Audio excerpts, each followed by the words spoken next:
चौतरफा बिकवाली के चलते भारतीय शेयर बाजार आज गिरावट के साथ बंद हुआ।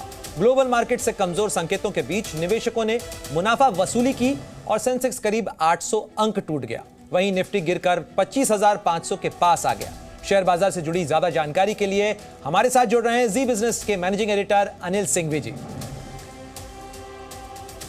तो अनिल जी, आज शेयर बाजार को लेकर जिस तरीके की हलचल देखने को मिली है, जिस तरीके की गिरावट देखने को मिली है, इस गिरावट के क्या संकेत निकाले जाने चाहिए? निवेशकों का पैसा तो आज डूब गया, बाजार से क्या नेगेटिव संकेत मिल रहे हैं? एक दिन की छुट्टी के बाद खुले भारतीय बाजारों पर आज दिखा दबाव, और ये जबरदस्त दबाव आया अमेरिका से। हुआ यूं कि बुधवार देर शाम अमेरिका में महंगाई के आंकड़े आए और महंगाई हल्की सी बढ़कर आई है कंज्यूमर प्राइस इंडेक्स के लेवल पर, और उससे अमेरिकी बाजार लुढ़क गए, करीबन 500 पॉइंट डाउ पर गिरे। अब गुरुवार को फिर नंबर्स दूसरे थे पीपीआई के, वो नंबर्स थोड़े से बेहतर आए, तो गुरुवार को तो अमेरिकी बाजार घटे भी, लेकिन घटने के बाद फिर संभल गए। लेकिन 2 दिनों में नेट 450 पॉइंट की जो नुकसान डाउ पर देखने को मिली थी, उसका असर भारतीय बाजारों पर पड़ना स्वाभाविक था। लेकिन इस बीच में एक अच्छी बात यह हुई कि बुधवार के सेशन में भारतीय बाजारों में एफआईज ने दम लगाकर खरीदारी की, कैश मार्केट में भी, वायदा कारोबार में भी, वायदा कारोबार में स्टॉक फ्यूचर्स में भी और इंडेक्स फ्यूचर्स में भी। तो उससे जोश था, और इसी जोश के दम पर हमारे बाजार ज़्यादा नीचे खुले नहीं। मुश्किल से 75 पॉइंट निफ्टी पर नीचे खुले, मुश्किल से 300 पॉइंट नीचे बैंक निफ्टी पर खुले, और जहाँ खुले वहाँ से धीमे धीमे बाजार ने अच्छी रिकवरी दिखाई और 22,725 तक पहुँचा भी। और एक बार तो ऐसा लगा कि ऑल इज़ वेल, सब कुछ ठीक है, बाजार ज़्यादा खराब होना नहीं चाहते, और निफ्टी भी करीबन 22,725 और बैंक निफ्टी करीबन 48,875 तक पहुँच गया। लेकिन उसके बाद शुरुआती घंटे की मजबूती के बाद धीरे धीरे बिकवाली का प्रेशर बनता हुआ दिखा, और ये प्रेशर ऐसा बना कि दिन के अंत में बाजार बेहद नीचे, लगभग 235 अंक नीचे 22,500 के बेहद करीब जाकर बंद हुए निफ्टी पर, और बैंक निफ्टी पर भी लेवल्स करीबन 48,600 से थोड़े से नीचे गए। इन सब के बीच में स्मॉल कैप इंडेक्स आज ज़्यादा कमज़ोर नहीं था, यानी छोटे शेयरों में इतनी बिकवाली का दबाव नहीं। मिड कैप इंडेक्स नया लाइफ हाई आज बना है, लेकिन लाइफ हाई बनाने के बाद वहां पर भी profit booking I. By the way, 14 दिनों से स्मॉल कैप इंडेक्स मजबूत था, आज 14 दिन बाद हल्का लाल निशान में बंद होता हुआ दिखा है।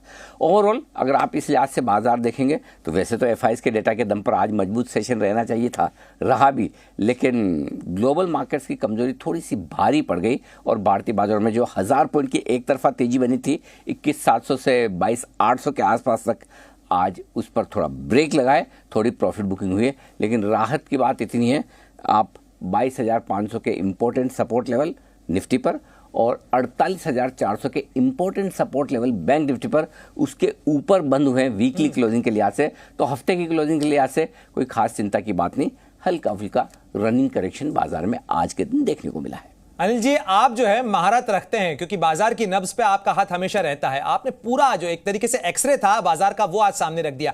मैं भी ये जानना चाहूंगा और हमारे दर्शक भी ये जानना चाहेंगे, कई निवेशक ये जानना चाहेंगे कि आखिर आगे बाजार का हाल क्या रहने वाला है, निवेशकों को किस तरीके से पैसा लगाना चाहिए?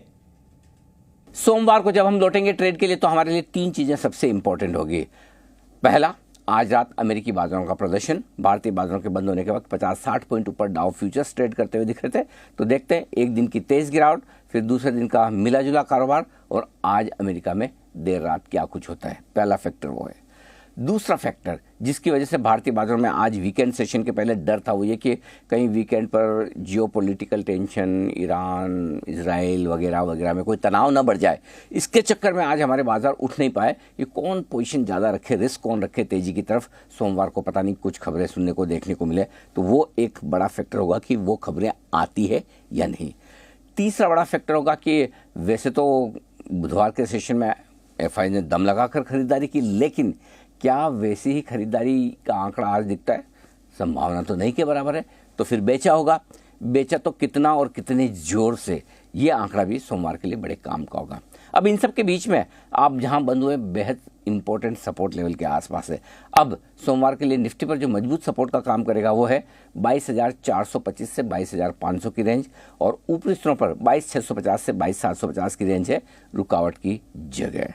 बैंक निफ्टी का जहाँ तक सवाल है, बैंक निफ्टी अब भी अच्छी जगह पर है, और जब तक 48,425 के ऊपर है तब तक तो कोई टेंशन नहीं, लेकिन सपोर्ट अगर आप देखें तो 48,075, 48,250 ये मजबूत सपोर्ट रहेगा सोमवार के लिए, और ऊपरी स्तरों पर 48,875 से 48,975 की रेंज बैंक निफ्टी पर होगी रुकावट के लिहाज से। मिड कैप स्मॉल कैप शेयरों में चुनिंदा खरीदारी का रुझान बरकरार रहेगा, लेकिन एक और बड़ी चीज है जो चलिए, बहुत बहुत शुक्रिया अनिल सिंघवी जी, ये तमाम जानकारी हमारे साथ साझा करने के लिए। दर्शकों ने भी देखा होगा कि मार्केट का मूड कैसा रहने वाला है। Zee News.